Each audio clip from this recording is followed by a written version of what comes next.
Magandang araw mga idol. For today's vlog, ipapakita ko sa inyo ang naging issue na kinaharap ng aking MT-15. Bale, 794 kilometers pa lang yung odo niya, pero meron siyang issue. Ano nga ba yun? Ito mga idol, oh.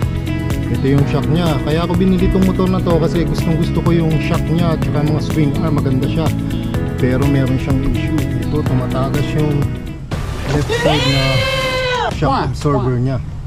Yung kanan naman, okay naman siya. Pero maliban doon, wala na namang naging aberya, naging problema.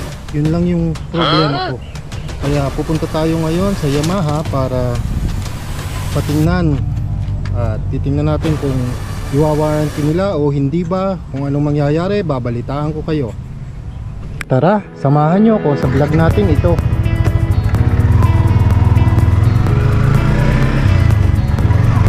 A few moments later. Mga tropa, malapit na tayo sa Yamaha Malbar.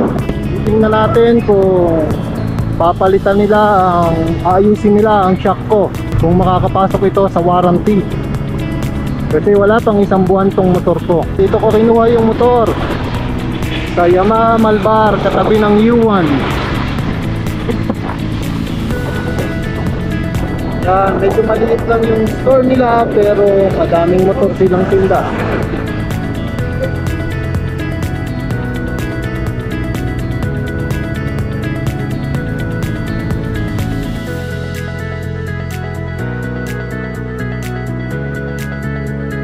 Luckily, na-cover siya ng warranty. Every 3 days kasi nililinis ko si MT kaya di ko napapansin na may tagas na pala siya. Napansin ko lang ng 1 week ko na siyang di nilinis kasi I'm quite busy. Na-check na ng mechanic ng Yamaha Malbar ang aking shock. Oil seal ang naging problema. Papalitan na lang nila ng buong shock. Kaso maghihintay at magtatagal pa. Wala pa silang definite time kung kailan ang dating ng parts.